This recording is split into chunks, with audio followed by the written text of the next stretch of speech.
webinar, Managing Emergencies During an Ongoing Emergency. This is a webinar in the BioRAFT EHS Community Connection webinar series, where we try to bring health and safety professionals together from across different industries and professions into one place to just talk about emergent and current topics of interest and as they relate to COVID and the world around it as it's changing regularly. We have with us today Michael Blayney, Jennifer Howley, and Jenny Novak, all coming together to share their time and expertise with you and answer a few questions, as well as answer your questions at the end of the webinar. So without any further ado, I'm going to go ahead and kick it over to our main webinar slide here and ask our panelists to give a brief introduction before we move into our prepared questions. So Michael, would you mind letting us know a little bit about yourself?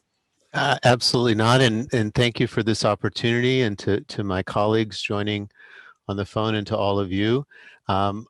Michael Blayney, I've been the Director of Research Safety here at Northwestern since the summer of 2012.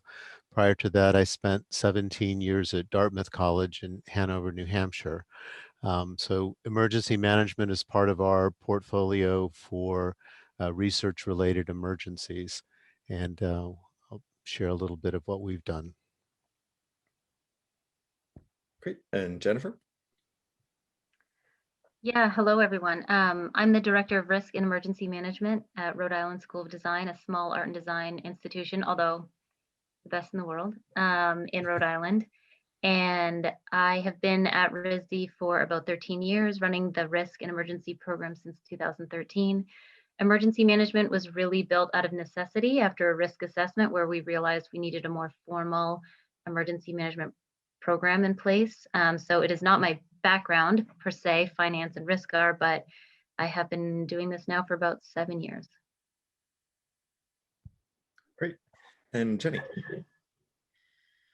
Hi, everyone. Good afternoon from California. My name is Jenny Novak, and I am the Director of System-Wide Emergency Management and Continuity for the California State University System. So I work with our 23 campus emergency managers and continuity coordinators to provide a forum for them to discuss what each other is doing, to provide some overall guidance and policy oversight as needed, and just support our campuses. So this is actually a brand new position. I started in June, so that role is less than a year old, but already growing. We're already kind of adding to our program and moving forward, really out of a necessity with everybody seeing the need for this and the COVID-19 response and recovery that is ongoing for all of our campuses. And prior to this role, I worked for the California Governor's Office of Emergency Services, where I did mostly response and recovery work. And before that, I was an emergency manager at one of our campuses. So this position is really kind of perfect experience or combination of my last two roles, where I'm able to bring a statewide perspective back to the higher ed world and some of that response and recovery experience. But I am an emergency manager by background, and I've been in and around emergency management since 2007 at various levels: cities, county, state, and higher ed. So I'm excited to be here with you all today. Great, and thank you. And another just quick reminder before we get started, if you have any questions as they come up to our attendees, feel free to drop those into the Q&A panel over in the Zoom webinar control panel, and it'll give us a great jumping off point for our live Q&A towards the end of the webinar. So to kick things off, I'd like to ask all of our panelists the same question, starting with you, Jenny. I was wondering, did the arrival of SARS-CoV-2 teach you any important lessons about your emergency planning?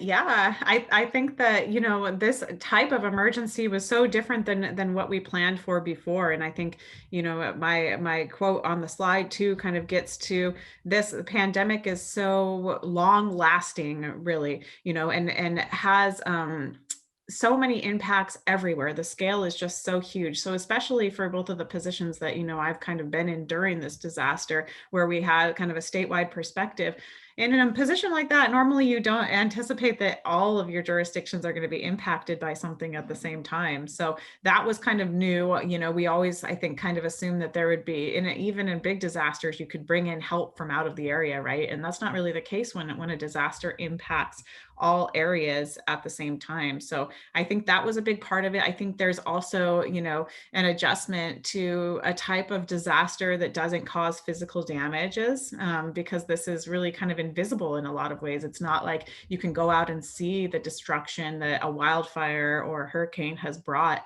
You know, it's more about the numbers that you're hearing and the personal stories of people that have been impacted by this disaster, and, you know, some of the financial and emotional and mental sort of longer term implications for the community. So I think that, you know, we focused a lot on those big destructive disasters that were relatively short-lived before, and we didn't think as much as about a long duration kind of chronic crisis like this is now, that involves multiple different parts of the sectors, has a heavy reliance on public health. I think, you know, police in a lot of cases are used to being the lead. Lots of our emergency managers fall within police departments on the campuses.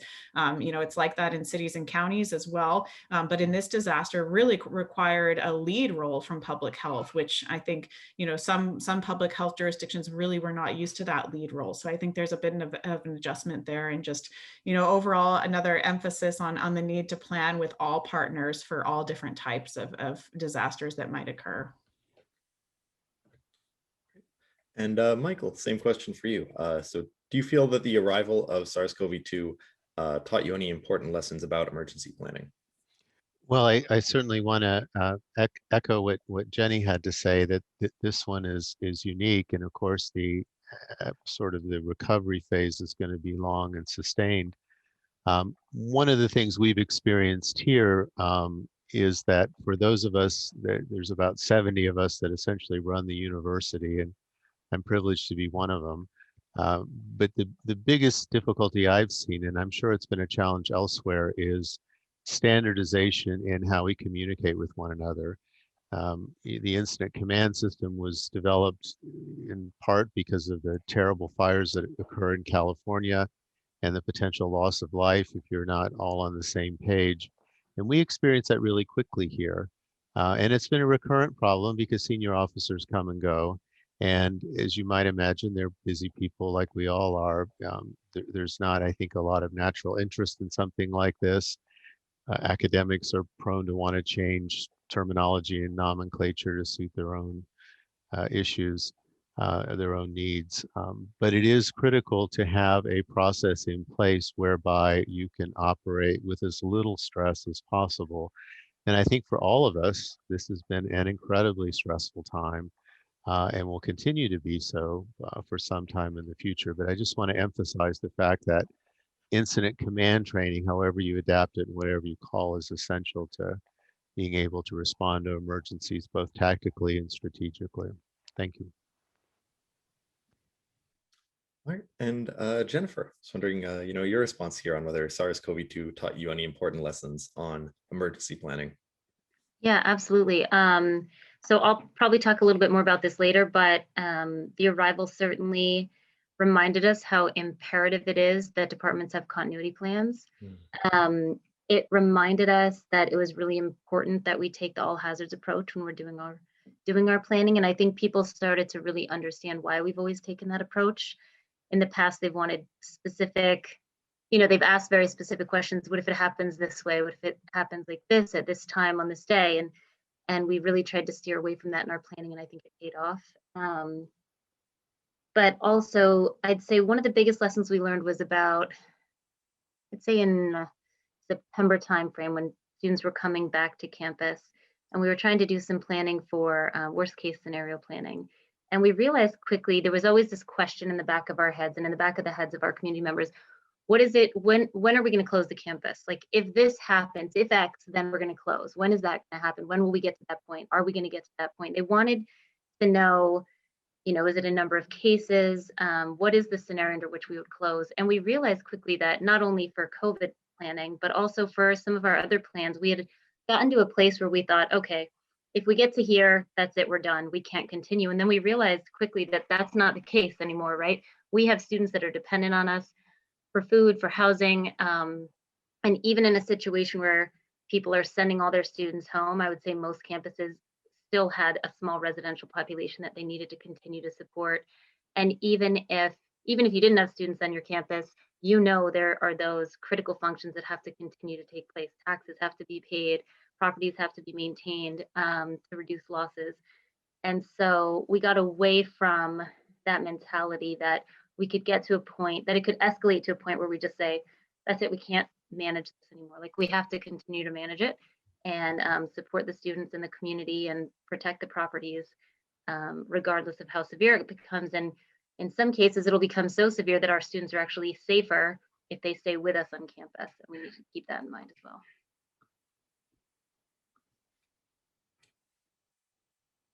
All right, fantastic. And just a quick reminder to our panelists, if you hear anything from one of your fellow panelists that you feel inspired to jump in about, by all means, please. I feel like some of our best discussions come from those sorts of, more off the cuff comments.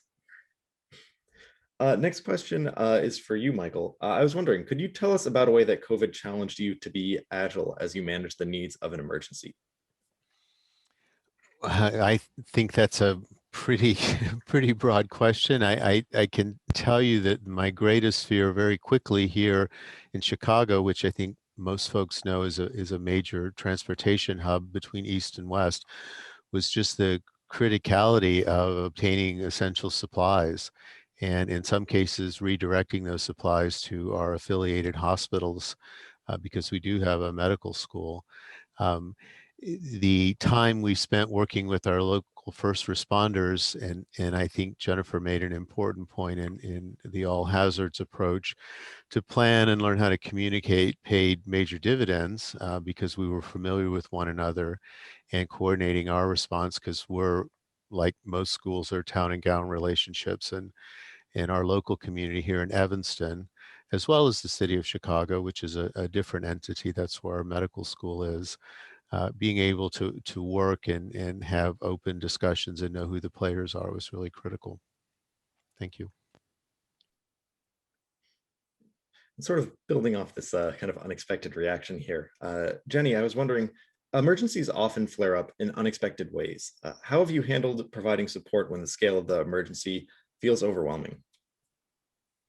Yeah, so I think that this is a good question in an emergency like this, where it's just really at every level and everywhere at the same time. And I'll share, when this started, when I was working with Cal OES at the State Operations Center, I was actually on call as a duty officer, receiving emergency proclamation after emergency proclamation from every jurisdiction in the state. So that's 58 counties that I don't think we ever really anticipated, even with the big earthquake, that all 58 counties would be proclaiming an emergency simultaneously, and that we would have over 100 EOCs active just in the Southern California area alone. So I think that it really put us to the test in terms of resource management, when it comes to what we always talked about, the need to prioritize resources when there are just multiple needs in multiple places. And I think that, translates over to the system as well, with the 23 campuses all going through the same thing, similar, where we thought that it would be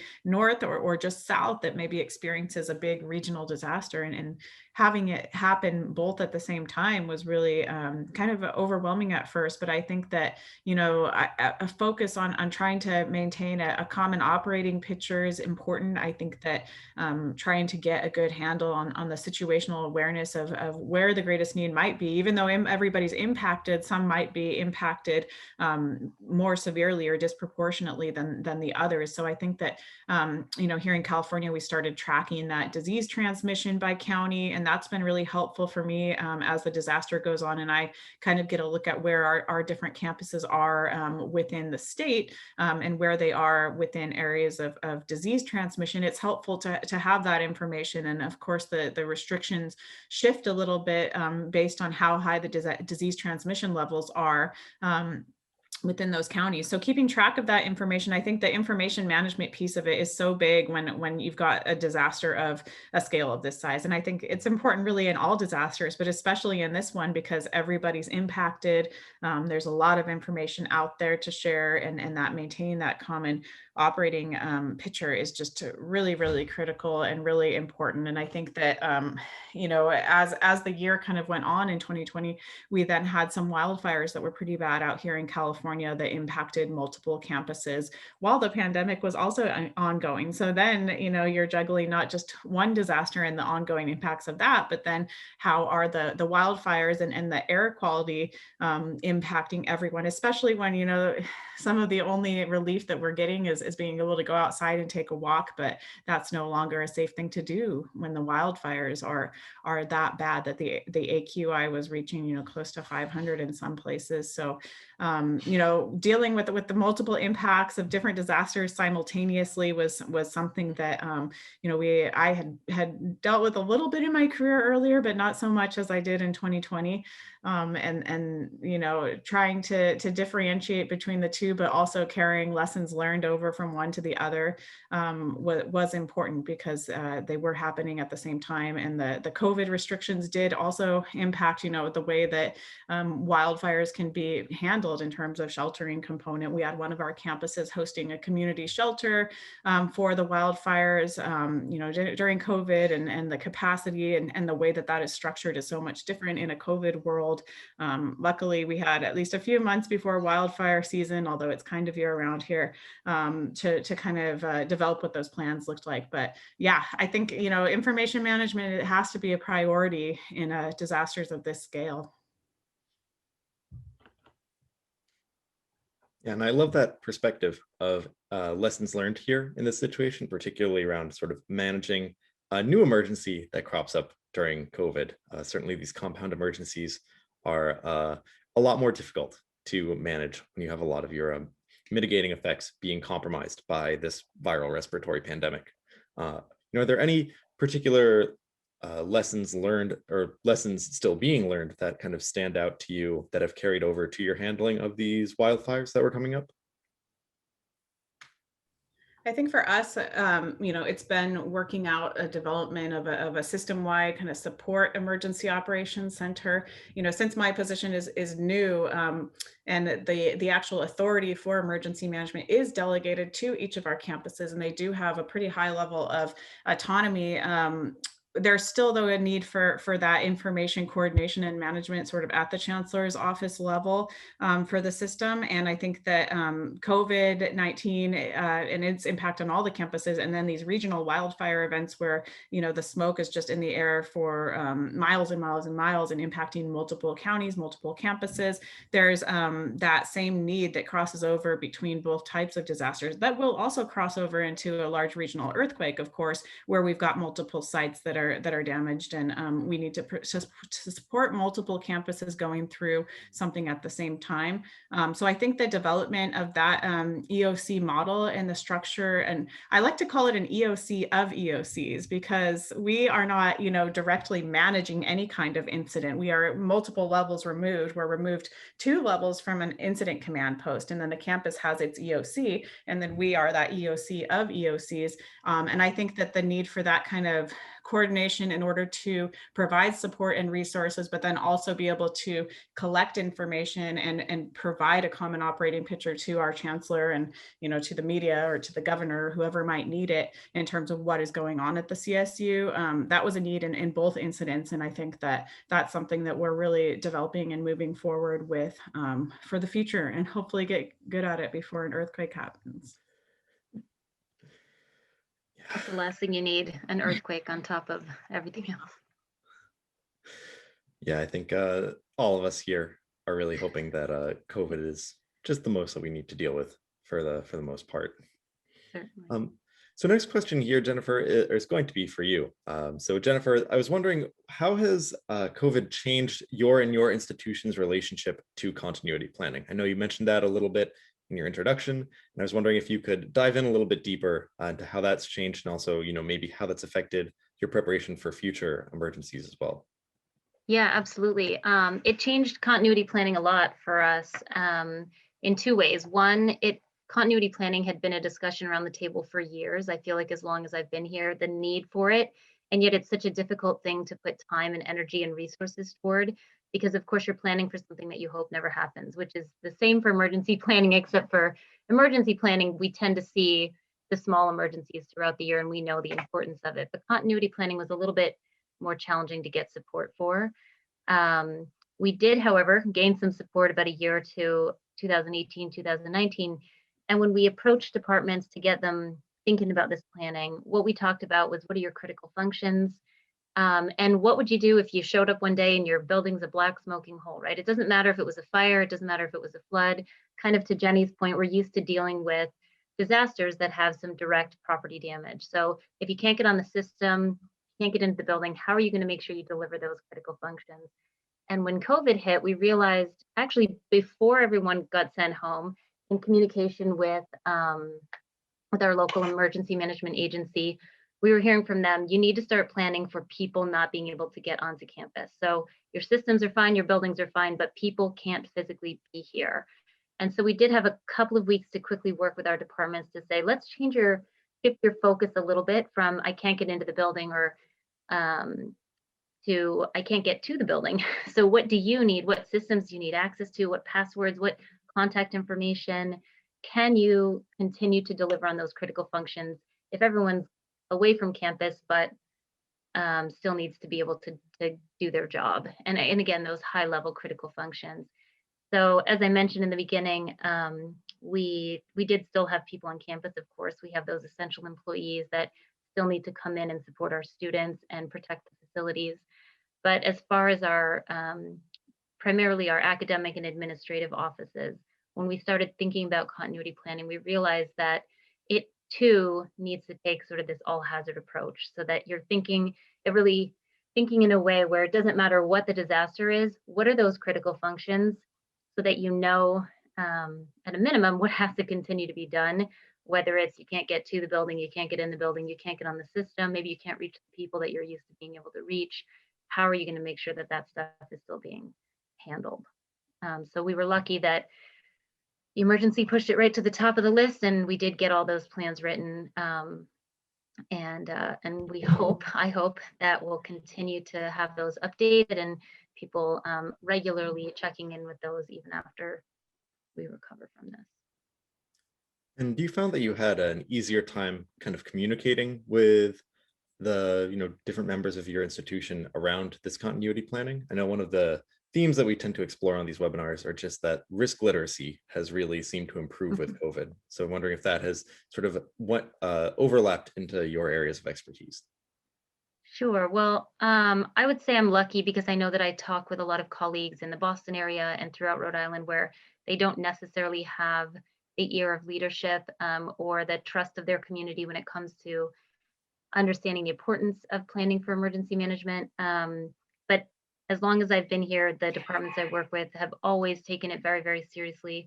Again, continuity planning didn't always rise to the top of the to-do list, but risk management in general has, and emergency planning has. So we have a fantastic team. But I would say to anybody that is struggling, like, don't let a good emergency go to waste, right? Like, make sure whatever the holes are, whatever gaps have been identified, that this is the time you take the opportunity to say, this is where we lost efficiencies, this is where we could have done better, and this is why it's so important that we're doing, or that we do A, B, and C, or that we continue to do A, B, and C.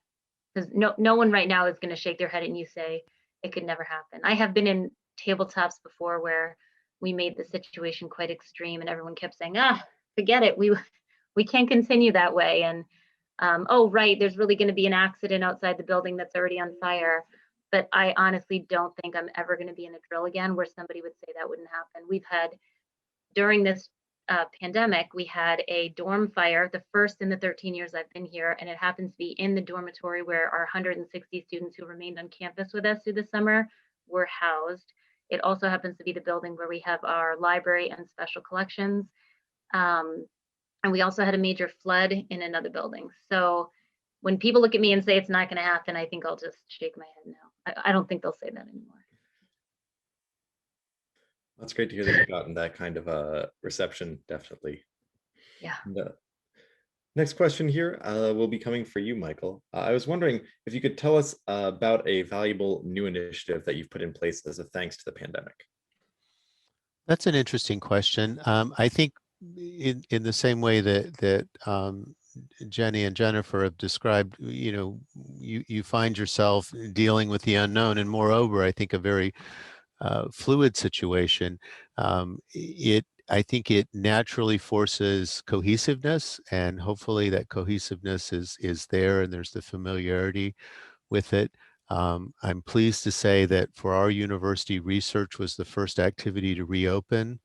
The state of Illinois was closed on March 23rd, and we found ourselves able to resume within the controls, the density controls mandated by the state, to reopen research and sustain that. And like I think many schools are doing, testing has become part of that. I do think as I look forward that, and I suspect all of us feel this way, that the world will never be quite the same in that way. There won't be an aversion to wearing masks when people have a cold or don't feel well. Those changes, notions of remote working, those changes I think are permanent in the long term there.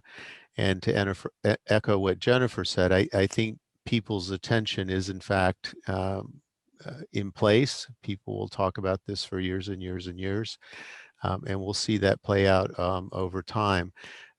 Obviously, the time to begin planning for things going wrong is not when they've actually gone wrong, but to build those relationships early on, so you know who's involved and what capabilities they have, and what you're going to be asked to do too. Certainly, our local communities call upon the university to help. Thank you. Fantastic. And actually, Jennifer, I was wondering if you could respond to the same prompt and whether there have been any initiatives that you've put into place as a result of the pandemic. Sure. I mean, I think that there have been some real improvements across the campus in many ways. Again, that emergency pushes things that you've been thinking about doing and wanting to do and talking about doing right to the top of the list. So continuity planning was really the biggest initiative. But I mentioned also that we had the fire and the flood. And so we, in an effort to make sure that we're protecting our community, even when they have to respond to those types of emergencies, there were some initiatives done on the ground with our on the ground employees, just to make sure that they had some new plans in place for protecting themselves when they're responding. So little things like one person per vehicle, and again, some probably very nuanced details, depending on which department you're looking at. But each one was able to really own their operation and felt empowered to take the safety protocols that had been implemented and the guidance that was out there and just make it work for their department so they could continue to respond. Probably no other big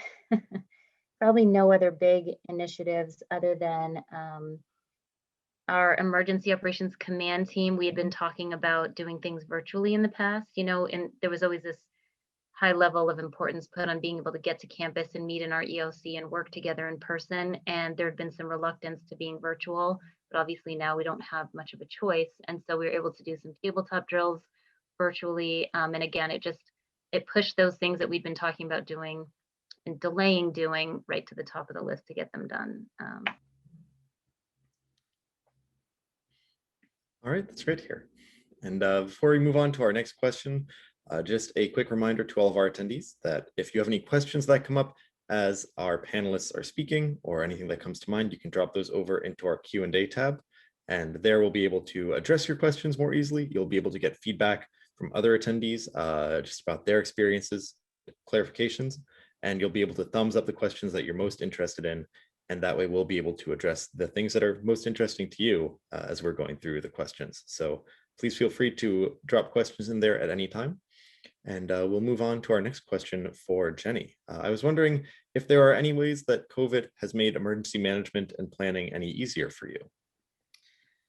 Yeah, so I really liked what Jennifer said a few moments ago. I wrote it down here in terms of don't let a good emergency go to waste. And I think that really can be said in my world too. I think that um, you know, if this emergency wasn't so front and center of people's minds, they might not be paying as much attention to emergency management and giving it really the credence or the time or attention that it needs. For example, in my position, I am now, coordinating with my emergency executive, who's our CFO of the whole system, pretty much on a daily basis. And he sits, on a blue sky sort of normal organization. He's a couple rungs above me within the organization. And I don't know that I would have his ear and get a chance to know him and get a chance to work with him nearly as often as I do if it weren't for COVID. I mean, I don't know. I mean, I started in June. It's hard to say for sure, but I think that a lot of others might be in a similar situation where all of a sudden, the spotlight is on us, and it's not really going away the way that, it normally does when the disaster is short and then everybody moves on.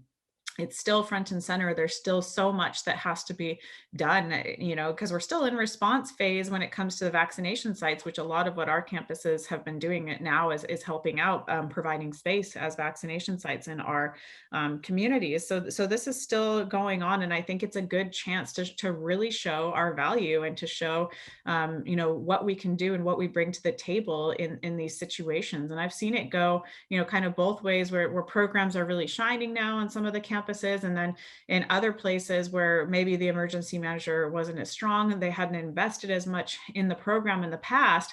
Now it's like some of the administrators are sort of recreating emergency management via committee at like a different level in the campus organization, where they're trying to fill that gap, but they don't have the right tools in place. Like, Michael had mentioned ICS and how we can use that structure to respond to any emergency. Well, I think that that those programs who do have strong emergency managers are now really getting to show, the benefits of that, and hopefully getting to grow. I mean, it's a very difficult time for budgets, of course, and in terms of trying to get more funding. But I think that, now it really is a good time to make a case for our value and trying to grow our programs where we can, and also that we're just such in response in recovery mode that there's a lot of things that aren't getting done on the preparedness and planning side, that we could use some extra help to augment our teams to try to make sure that all of that stuff doesn't get neglected. And I think that overall,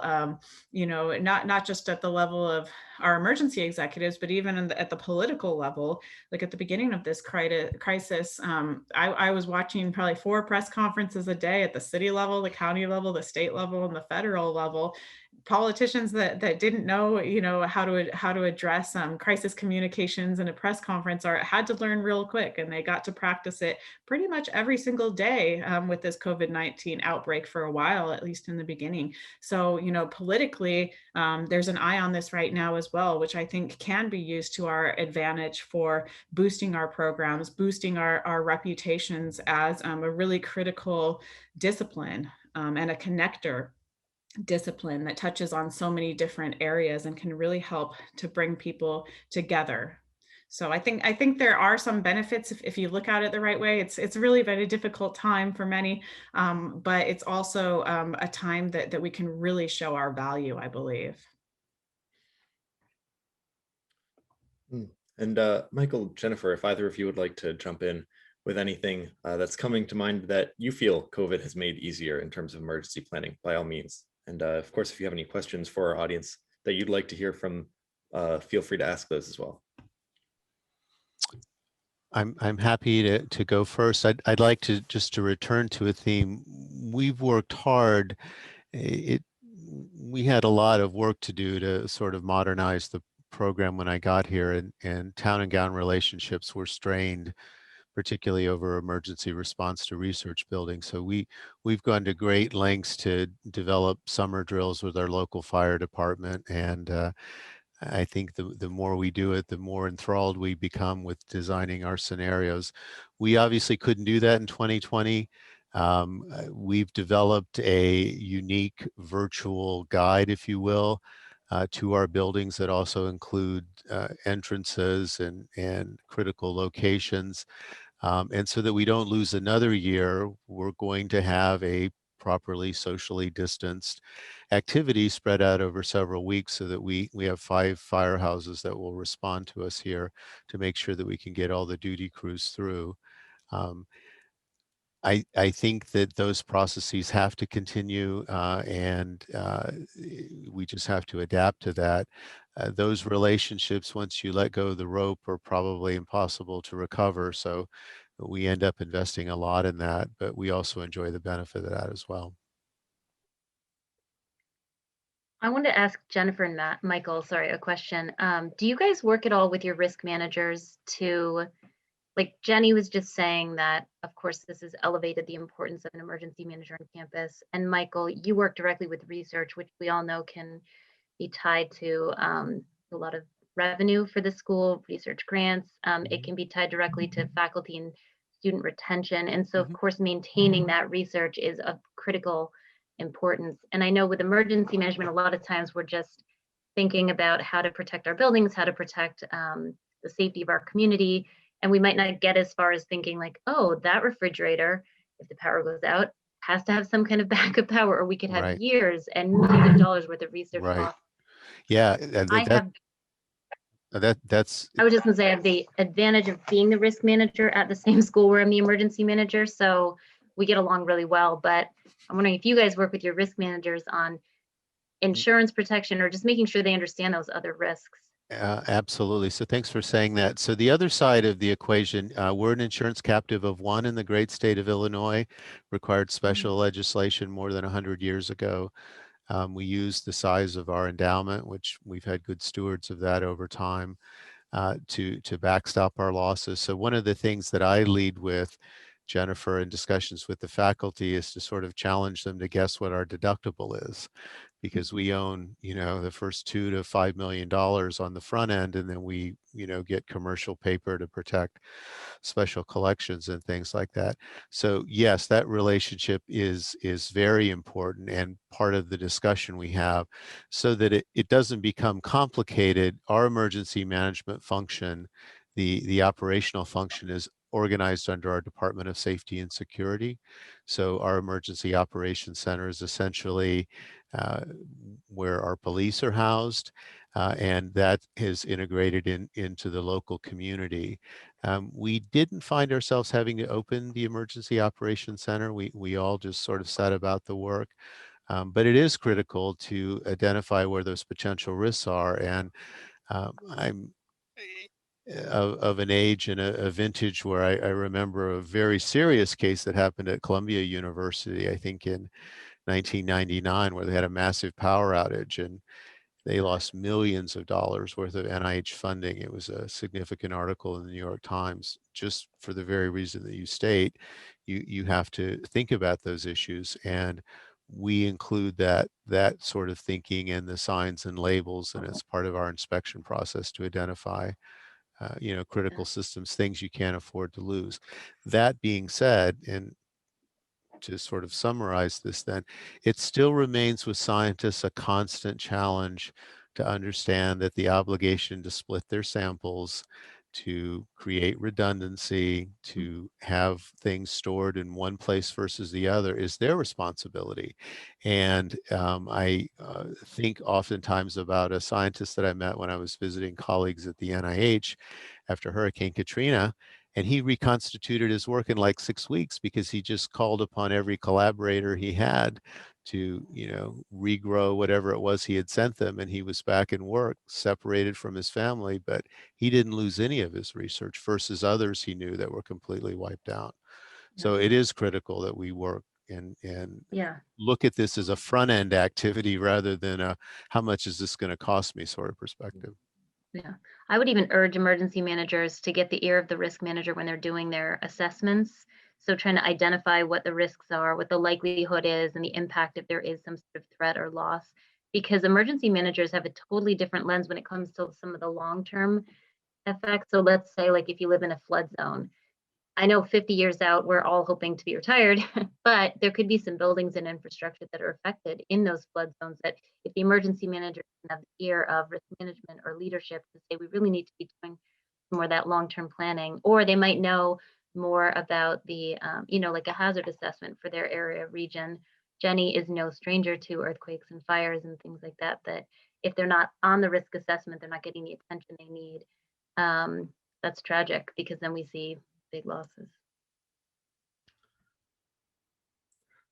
Michael, it's so funny just to chime in here and hear your comment about this scientist who had samples sort of scattered across the country with collaborators.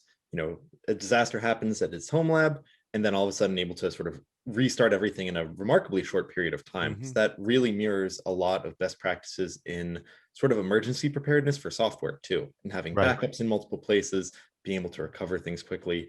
And as a scientist myself in a past life, not something that I'd ever considered as much. So maybe a good thing to share with your research community, where it's possible to have those really valuable cell lines be stored off-site somewhere, and protect your research that way. Well, absolutely. And it speaks to issues of scientific integrity and other things. You can look at it holistically, that if you don't have your data backed up, if you're keeping that one clone on a dried out, Petri dish in the refrigerator, then shame on you if you can't regrow it. So it is complicated, although for all the reasons that my colleagues have described here, this has got folks' attention, and we have to play it out. This is going to go on for quite a while now, and we've had all the other struggles that have occurred as well. So it is a time of change and reckoning, and I think we'll see more resilience coming out of it in institutional preparedness. Yeah, and sorry, Jennifer, it looked like you were going to say something. Oh, I was just looking at Ronald's question about there being sort of this lack of planning around a global pandemic, that was in the Q&A chat. And I just wanted to say to him that the question came to me. We had just completed a campus-wide risk assessment in 2019, presented in September to our board, and of course then COVID hit in March. And everybody said, like, why wasn't that on our risk assessment? Why didn't we know? And what I try to remind people from a risk standpoint is that the greatest risk to me are the unknown unknowns, right? Which sounds like nonsense. But if you think about it, if it's an unknown that we can plan for, it's not really unknown. It's the things we can't even imagine, which is why we have to have these systems in place, because we can't possibly write down everything that could possibly happen. And I know that that you were saying there was some discussions about an impending worldwide pandemic, and a lot of us had infectious disease outbreak plans on our campuses and at our institutions. But those unknown unknowns are the biggest risks, because we just don't know how to plan for them, other than to say, have those good communication channels. It doesn't matter what you're facing, you have to be able to communicate well. You have to have leadership on board and support for responding quickly and efficiently. You have to have empowered people on the ground that know their operations so intimately to act when something hits, because we can't possibly anticipate everything that could happen, even if we feel like we should have been able to anticipate it looking back. And just in addition to those unknown unknowns, I mean, collaboration, having open conversations, helping the people who may feel a little more timid come onto the scene and share their feelings and what they're planning. They can often be the people who are the ones who think about the things that may be outside of the normal circle of conversation that happens, that could be very valuable. And no bad ideas in a brainstorm. Yeah. Right. And just like Michael said, don't plan for the event while it's happening. After it's happened, don't exchange business cards with your local emergency management agency or emergency managers at other institutions while you're on the scene responding to something. Like, have those relationships in place, because again, you can't possibly know everything, but you can know all the people. And when resources are tight, like Jenny and Michael both said, and we have to be agile and we have to respond quickly, and we don't have access to the resources we thought we might because it's so widespread, we can still have those relationships and work with each other to help respond as effectively as possible. And with enough time for just about one more question here, this one will be coming to you, Jenny. I was wondering if you could tell me about ways you've developed workarounds to get around close contact during an emergency response.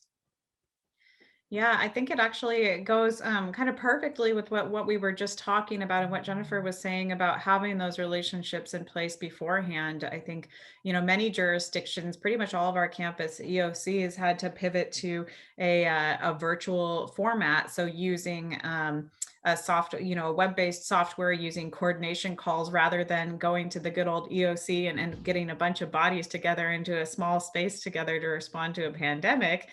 Which I think is absolutely the right approach. I do know some jurisdictions that did that, which I thought is just so hypocritical.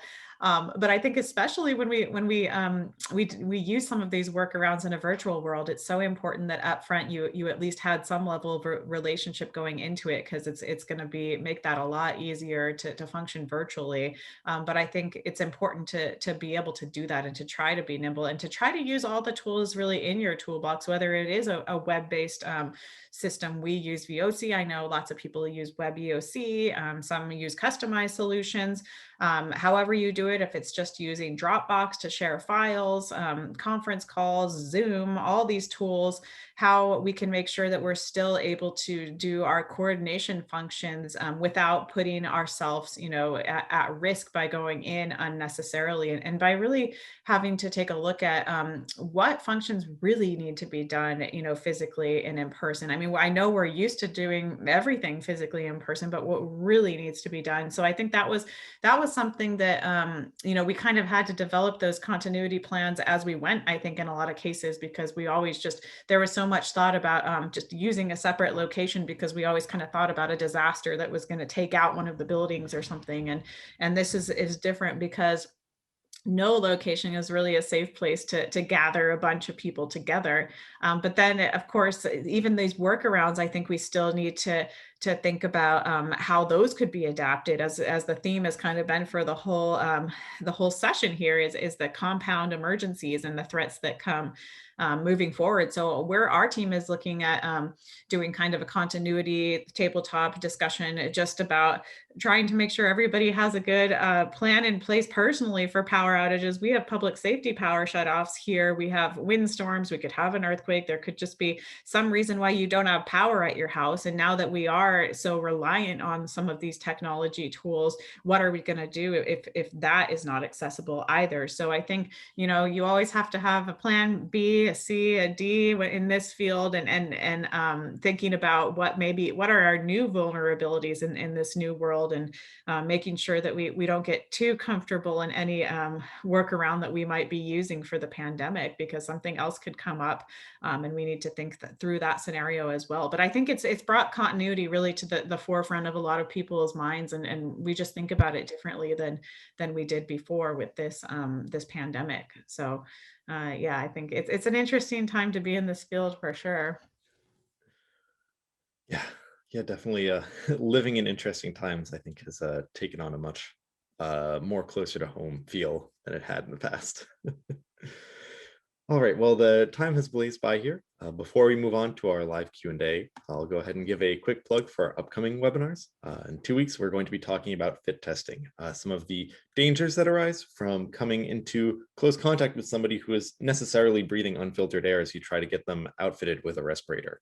After that, we'll be looking forward and trying to imagine what health and safety will look like after the vaccine is in place and as it's being more widely distributed. And then we'll have a great panel together for designing safety training that sticks. As mental real estate is in such high demand, figuring out what we can do to really help safety training land and stay in the minds of everybody around us. And of course, feel free to go ahead and participate in our just weekly check-in. We'll be going back and forth on this one once in a while, but it's just nice to kind of have a great gratitude practice, kind of see what everybody is doing, what's keeping everybody happy and going as we try to stay safe and sane and really outlast this marathon of a pandemic happening. And I am going to launch a poll right now. So as many of you know, these are the EHS Community Connection webinars. They rely very strongly on you, our community, for support and participation. And we have a huge thank you and great amount of appreciation for our 3 panelists for donating their time and energy and expertise to us and to all of you to help create the space. And to keep them going, we could really use your help. So if you or somebody in your network are interested in participating in these webinars, just go ahead and fill that out. Let us know what kind of topics you'd be most interested in seeing going forwards. And also, we are planning on starting up a drop-in problem-solving session where we'll be doing 10-minute sprints with individuals to go through challenges they're facing. We'll have Jonathan Klein, our Director of Risk Management and Safety Education, on, and he and I will just sort of be helping people talk through challenges. So if you're interested, go ahead and respond yes. We'll reach out to you with the information for that, and that'll be taking place every other Thursday in between webinar weeks. So I'll leave that up for a little bit. And of course, feel free to go over into the Q&A panel in your Zoom webinar control panel, jump into the Q&A, ask a question or two if you have them, respond to each other's questions, thumbs up the things you're most interested in. And without any further ado, we can go ahead and get started with our questions. So first question here is from Ronald. And Ronald asked, for years, there have been discussions about an impending worldwide pandemic of some kind, but widespread pandemic planning has been lacking, with many plans touching on the planning, but not much else. We had a worldwide pandemic in 1918, but there seemed to be little relation back to what should have been done now to see a similar pandemic. Why and how to do with, I'm sorry, one second. I guess, how do we make sure that we don't get behind again and seem complacent? So looking back and saying, this has never happened before, what do we do? And then I think as COVID went on and really matured, we realized that a lot of the things we've very painfully discovered have been in place or already been enacted in this previous 1918 pandemic. If I could jump on that at the outset, it's important to remember that there was a lot of discussion and consternation about H1N1 influenza. And there was an expectation that people would put in place some planning for that. It is, of course, one of those things, especially I think that we've all learned, and Jenny and Jennifer have emphasized this, when it's so big and it's so wide and it encompasses everything, you really can't delineate it, which makes it really difficult. But it was interesting to go back and look at files that I had created then when I was at Dartmouth and all the pre-planning and the planning assumptions, right? We all have to come up with assumptions about what we're going to need and how we're going to need it. I think that lesson will be probably learned. OSHA has done some of the groundwork for I'll call it a pandemic standard. There's other variations on it, an aerosol transmission standard and so on. I think with the change of an administration, we'll see a return to that, and that there would be an expectation that people would be more prepared. And I think those lessons will be obvious in some cases. But the point's well taken in the question. This is not new, and it's just how quickly it overwhelmed us, I think, was the thing that was really how quickly here in Chicago the supply chain broke down to the point that we reconstructed our own supply chain and buying things in bulk and containers just to redistribute it. In many cases, many organizations needing to make their own hand sanitizer and starting to source or manufacture. There was part of a big push early on to design and mass produce 3D printed materials for safety. I think one other thing too that as I've thought about, this compared to the 1918 and why we didn't think more about that, I think, the world has just changed so much that I think that some people may have thought we just weren't as vulnerable now as we were back then because of all the technological and medical advances. But I think, you need to dig a little bit deeper than that just to think that, okay, we've made all these advances, but there's a lot of things that are still going to be applicable, maybe some things that are going to make us more vulnerable because of our technological advances, like the worldwide travel that we have now that was not as applicable back in 1918. So I think that that testing those assumptions and really thinking through the reason why you might want to dismiss something and wondering if that really is a good reason to dismiss it. I think we need to continue to challenge ourselves to dig a little deeper when we make assumptions. And I think, like what Jennifer said earlier too, in terms of, people used to say, oh, that'll never happen. That's an unrealistic scenario. Well, now I think we have a little bit more credence to say, this might happen. It could happen. Look at what happened in 2020. and I think that we need to think about those things and not put the blinders on just because we think that we're too advanced now and something like this wouldn't threaten us. I think, there's you can always dig a little bit deeper, and moving forward, we just need to continue to do that with not just pandemic scenarios, but a lot of some of the cyber threats and attacks on infrastructure that we think, oh, that won't happen, where we've got good security in place. I think we need to make sure that we really test those assumptions and dig into what happens in some of these worst case scenarios.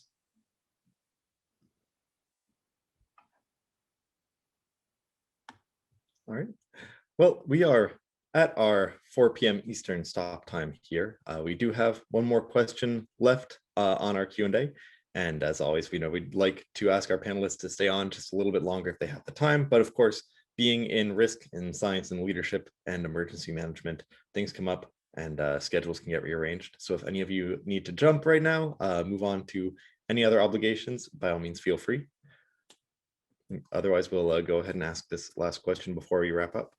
I do have a 1 o'clock call. I'm in Pacific time here with my emergency manager, so I do have to jump off. I'm sorry, but thank you so much for the opportunity. It was a really great discussion. No, absolutely. Thank you for joining us. Of course. Bye. Bye. All right. Well, Michael and Jennifer, glad that you could stick around for a little bit longer, and I'll go ahead and ask this one other question here. So Amy would like to know, for those of you in the CDC Select Agent Program, what types of annual drills and exercises are you putting together when you may not be able to drill with first responders due to COVID? Well, our story is long and complicated. Our Select Agent Program is not above the threshold now. And I think that that's a direction we won't necessarily go. We do have, or historically have had, one select agent subject lab. During that period, there were planned response drills with the police. The fire service in the city of Chicago, toured it once, and we briefed the command staff on that, but they're busy doing lots of other things, so it wasn't something we could do annually. But with our police, we have sworn police protecting the campus. The response portion of that did continue to go on. With firefighters, you sometimes have to remind them that if they have to fight a fire in a laboratory, they're going to win every time, either because you got sprinklers or you're gonna hose it down, fog the room. So,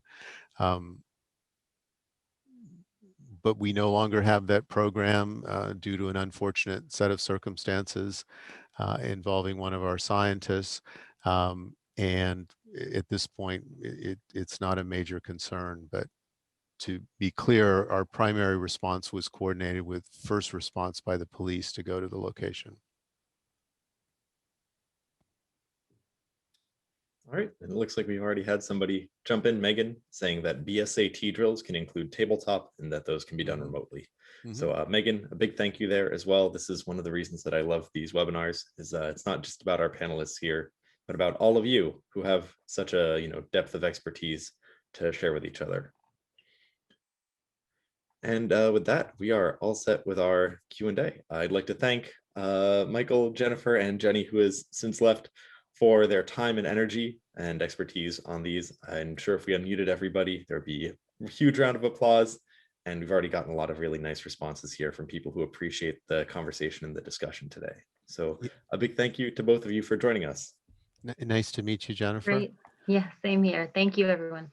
Yeah, thank you, everyone. And for anybody that is curious, please check out our website and feel free to email me. We love to share the things we do. So. Yep, Michael has a few resources that he shared with me that I will be sharing out to all of our registrants as well. That will be hopefully a great resource to enjoy and reflect upon. Good job, Matt. Thank you. Have a great day, everybody, and I will see you in a few weeks. Great. Thank you. Bye.